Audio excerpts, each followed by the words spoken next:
Samantala, mas paigtingin pa ng MMDA ang pagpapaalis ng mga tindahan sa bangketa ng Baclaran. Alinsunod po yan sa utos ni Pangulong Duterte.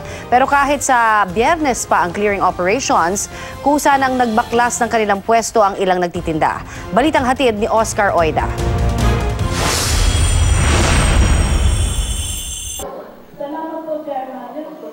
Nagpasalamat si MMDA General Manager Tim Orbos sa ilang vendor sa labas ng simbahan ng Baclaran nang magkaharap sila.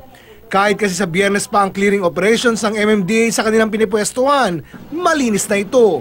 Ang service road sa Rojas Boulevard na dati-rati puno ng mga vendor at hindi madaanan, maluwag na. Makikita nyo po dito sa kanan, meron po tayong service road.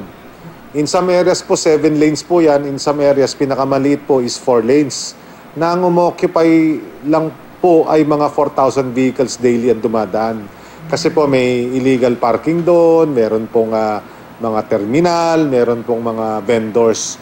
Sa kabila nito, tuloy pa rin ang clearing operation sa Baclaran sa Biyernes. Alinsunod na rin sa utos ni Pangulong Rodrigo Duterte na linisin ang 7 kilometrong kahabaan ng Rojas Boulevard. Ilalagay na po namin yung demarcation line hanggang dito lang. Tatanggalin na po namin lahat ng mga sasakyan doon.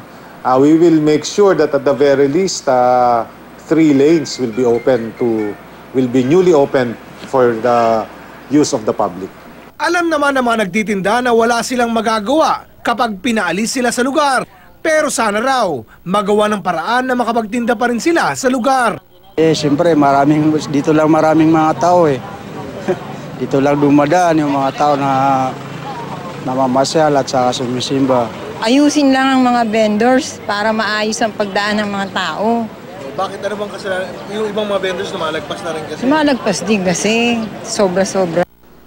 Nagpalabas na rin ng memo ang DILG sa mga punong barangay na sila mismo ang mag-alis ng mga illegally parked vehicles sa mga local road na kanilang nasasakupan. Ang mga di raw makakasunod, kakasuhan. Oscar Oida, GMA News.